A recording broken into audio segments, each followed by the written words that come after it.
여러분, 1959년 러시아 우랄 산맥에서 일어난 한 사건을 아시나요? 9명의 젊은 등산가가 사라지고 그들의 시신이 기이한 상태로 발견된 디아틀로프 패스 사건입니다. 오늘 우리는 그 사건을 따라가면서 그날 설원 속에서 무슨 일이 벌어졌는지 상상해 보려 합니다. 1959년 1월 말 9명의 청년 등산가가 한겨울 탐험을 떠납니다. 이고르 디아틀로프가 이끄는 이 탐험대는 모두 우랄 공과대학교 학생들과 졸업생들로 구성되어 있었습니다. 사진을 남기고 지도를 펼쳐보며 계획을 점검하고 들뜬 마음으로 출발했죠. 그들의 목표는 오토르텐 산이었습니다. 경험 많은 등산가들이었지만 그들은 자신들이 마주하게 될 운명을 전혀 예상하지 못했습니다. 출발 전 마지막 날, 그들은 이비델에서 마지막 보급을 받았습니다. 현지 주민들은 그들에게 조심하라고 말했습니다. 그 지역은 만시족 언어로 죽음의 산이라는 뜻이었으니까요. 하지만 젊고 용감한 등산가들에게 그런 경고는 모험심을 더욱 자극할 뿐이었습니다. 그들은 웃으며 짐을 정리하고 마지막 편지를 가족들에게 보냈습니다. 그 편지들이 그들의 마지막 메시지가 될 줄은 아무도 몰랐습니다. 며칠 후 등산가들은 깊은 설원 속에서 텐트를 치고 잠을 잡니다. 2월 1일 밤이었습니다. 눈은 끝없이 내리고 바람은 점점 거세집니다. 일기예보에는 없던 갑작스러운 폭풍이었습니다. 텐트는 강풍에 흔들리고 9명의 등산가들은 서로 가까이 붙어 추위를 견뎌냅니다. 그런데 그날 밤 텐트 안에서 들리는 이상한 소리가 있었습니다. 아무도 설명할 수 없는 무언가가 그들을 감쌌습니다. 일기에 따르면 그날 오후까지만 해도 분위기는 좋았습니다. 그들은 농담을 주고받고 저녁 식사를 함께 했습니다. 하지만 밤이 깊어질수록 상황은 달라졌습니다. 바람 소리가 이상했습니다. 마치 누군가의 목소리 같기도 기계 소리 같기도 했습니다. 그리고 하늘에서 이상한 빛이 목격되었다는 증언도 있었습니다. 오렌지색과 초록색이 섞인 설명할 수 없는 광원이었죠. 며칠 뒤 등산가들은 연락이 끊깁니다. 원래 계획대로라면 2월 12일에 돌아와야 했습니다.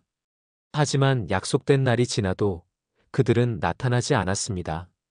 가족들이 걱정하기 시작했고 2월 20일 수색팀이 조직되었습니다. 헬리콥터와 수색대원들이 우랄 산맥을 뒤졌습니다. 수색팀이 도착했을 때 발견한 광경은 충격적이었습니다. 텐트는 안쪽에서 찢어져 있었고 몇몇 시신은 옷을 제대로 입지 않은 상태였습니다. 영하 30도의 추위 속에서 맨발로 속옷만 입고 텐트 밖으로 나간 흔적들이 있었습니다. 마치 무언가에 쫓겨 급하게 도망친 것 같았습니다. 텐트 근처에는 발자국들이 있었는데 9명 모두의 것으로 확인되었습니다. 하지만 그 발자국들은 일정한 거리를 두고 갑자기 사라져버렸습니다. 가장 이상한 것은 일부 시신에서 발견된 외상들이었습니다. 뼈가 부러져 있었지만 외부 상처는 없었습니다. 마치 강력한 압력에 의해 안쪽에서 터진 것 같았죠. 더욱 놀라운 것은 몇몇 시신의 옷에서 방사능이 검출되었다는 사실입니다. 1959년 방사능 측정 장비가 흔하지 않던 시절에 이런 검사가 이루어졌다는 것 자체가 이 사건의 중요성을 말해줍니다. 수색은 몇 달에 걸쳐 진행되었습니다. 처음에는 5구의 시신이 발견되었고 나머지 4구는 몇 달 뒤에 계곡에서 발견되었습니다. 마지막으로 발견된 시신들은 더욱 기괴했습니다. 한 명은 혀가 없었고 다른 한 명은 눈이 없었습니다. 의학적으로 설명하기 어려운 상태였죠. 부검 결과는 더욱 미스터리를 깊게 만들었습니다. 사건이 알려지자 사람들은 다양한 가설을 세웁니다. 첫 번째는 눈사태였습니다. 하지만 현장에는 눈사태의 흔적이 전혀 없었습니다. 두 번째는 야생동물의 공격이었지만 그런 흔적도 발견되지 않았습니다. 세 번째는 현지 부족민들의 공격이었지만 만시족들은 그 지역을 무서워해서 가까이 가지도 않았습니다. 가장 유력한 가설 중 하나는 군사 실험이었습니다. 1959년은 냉전 시대였고 소련은 비밀 무기 실험을 자주 했습니다. 그날 밤 목격된 이상한 빛들, 방사능 흔적, 그리고 정부의 은밀한 수사 종료 등이 이 가설을 뒷받침했습니다. 하지만 이것도 확실하지 않았습니다. 어떤 무기가 9명의 사람을 그런 상태로 만들 수 있을까요?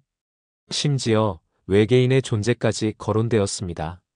이상한 빛, 설명할 수 없는 외상, 방사능 흔적 등은 외계인 가설을 뒷받침하는 증거로 여겨졌습니다.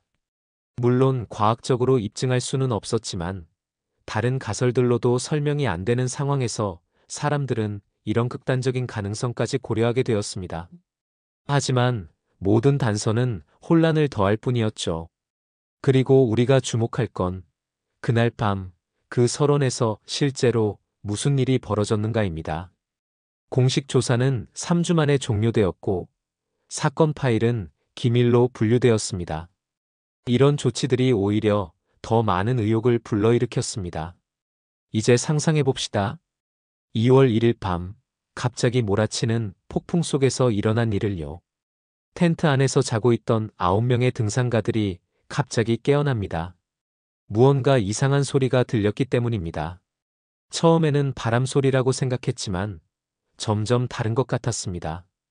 기계 소리 같기도 사이렌 소리 같기도 했습니다. 그들 중 한 명이 텐트 밖을 내다봅니다. 그런데 하늘에서 이상한 빛이 보였습니다. 오렌지색과 초록색이 섞인 빛이 눈 위에 반사되어 환상적이면서도 무서운 광경을 연출했습니다. 그 빛은 점점 가까워지고 있었습니다. 동시에 이상한 진동이 땅을 통해 전해져 왔습니다. 갑작스럽게 무언가가 텐트를 강타했습니다. 눈사태도 바람도 아니었습니다. 마치 보이지 않는 거대한 힘이 텐트를 누르는 것 같았습니다. 공기압이 갑자기 변했고 귀가 아팠습니다. 그들은 질식할 것 같은 느낌을 받았습니다. 살아남기 위해서는 텐트를 벗어나야 했습니다. 하지만 텐트 입구는 눈에 막혀 있었습니다. 급한 나머지 그들은 칼로 텐트를 찢고 밖으로 나갔습니다. 영하 30도의 추위였지만 그 순간에는 추위보다 더 무서운 무언가가 있었습니다. 그들은 제대로 옷을 챙길 시간도 없었습니다. 일부는 맨발로, 일부는 한쪽 신발만 신고 텐트를 벗어났습니다. 텐트에서 벗어나 달리는 사람들. 한 발자국, 한숨마다 차가운 공기가 폐를 찌릅니다. 그들은 서로를 찾지만 눈보라는 모든 소리를 삼켜버립니다. 이상한 빛은 여전히 하늘에서 그들을 따라오는 것 같았습니다. 공포와 절망 속에서 그들은 계속 달렸습니다. 무엇이 그들을 텐트 밖으로 내몰았을까요? 그들 중 일부는 근처 숲으로 향했습니다. 나무 아래서 불을 피우려고 했죠.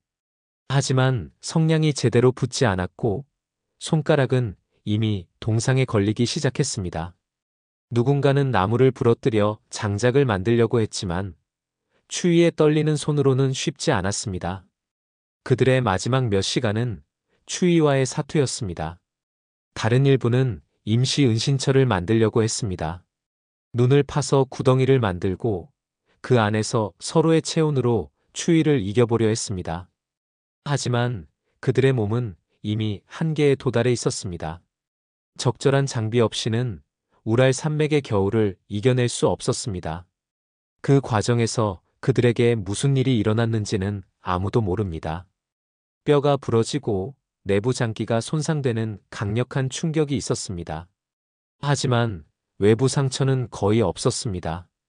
이것이 바로 이 사건의 가장 큰 미스터리 중 하나입니다. 현장에는 몇 가지 단서가 남았습니다. 먼저 발자국들이 있었습니다. 9명 모두의 발자국이 텐트에서 일정 거리까지 이어져 있었지만 그 이후로는 흔적이 사라졌습니다. 마치 그들이 공중으로 사라진 것처럼 말이죠. 찢어진 텐트는 안쪽에서 찢어져 있었는데 이는 그들이 외부의 위협을 피해 급하게 탈출했음을 의미합니다. 텐트 자체는 불에 타지 않았습니다. 이것도 이상한 부분 중 하나였습니다.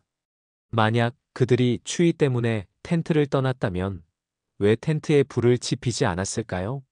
텐트 안에는 그들의 소지품들이 그대로 남아 있었습니다. 일기, 카메라, 음식 등이 모두 정리된 상태로 있었죠. 가장 미스터리한 것은 카메라에서 발견된 마지막 사진들이었습니다. 대부분은 정상적인 등반 사진들이었지만 마지막 몇 장은 흐릿했고 무엇을 찍은 것인지 알 수 없었습니다. 어떤 사진에서는 이상한 빛의 흔적이 보였지만 그것이 무엇인지는 여전히 불분명했습니다. 일부 시신에서 나타난 방사능 수치도 중요한 단서였습니다. 1959년에는 방사능 오염이 흔한 일이 아니었습니다. 특히 우랄 산맥 깊숙한 곳에서 방사능이 검출된다는 것은 매우 이상한 일이었죠. 이 단서들이 말하는 것은 무엇일까요? 어쩌면 인간이 설명할 수 없는 일이었을지도 모릅니다. 그들의 일기에는 마지막 날까지도 별다른 이상 징후가 기록되지 않았습니다. 날씨가 나빠지고 있다는 언급은 있었지만 생명의 위험을 느낄 정도는 아니었습니다. 그렇다면 그날 밤에 갑자기 무슨 일이 벌어진 것일까요? 수색 과정에서도 이상한 일들이 벌어졌습니다. 수색대원들이 그 지역에서 이상한 빛을 목격했다는 보고가 있었습니다. 또한 일부 수색대원들이 원인 모를 병에 걸렸다는 소문도 돌았습니다. 물론 이런 것들은 확인되지 않은 소문일 수도 있지만 사람들의 상상력을 자극하기에는 충분했습니다. 이 사건은 수십 년이 지난 지금까지도 미스터리로 남아 있습니다. 소비에트 정부는 사건을 은밀히 처리했고 관련 문서들은 기밀로 분류되었습니다. 2019년에야 일부 문서가 공개되었지만 여전히 많은 부분이 베일에 쌓여 있습니다. 현실과 상상의 경계에서 사람들은 계속해서 이야기합니다. 서론 속에서 그들은 무엇을 보았을까? 무엇이 그들을 그토록 공포에 떨게 만들었을까? 그 답은 아직도 눈보라 속에 숨겨져 있을지도 모릅니다. 수많은 연구자들과 작가들이 이 사건을 분석했습니다. 어떤 이는 자연현상으로 설명하려 했고, 어떤 이는 인간의 실수나 실험으로 설명하려 했습니다. 하지만 아직까지 모든 사람이 납득할 만한 설명은 나오지 않았습니다. 최근에는 새로운 기술을 이용한 재조사도 이루어졌습니다. 현장을 3D로 복원하고 당시의 기상 조건을 컴퓨터로 시뮬레이션하는 등의 시도들이 있었습니다. 하지만 여전히 결정적인 증거는 찾지 못했습니다. 디아틀로프 패스 사건은 단순한 등산 사고가 아닙니다.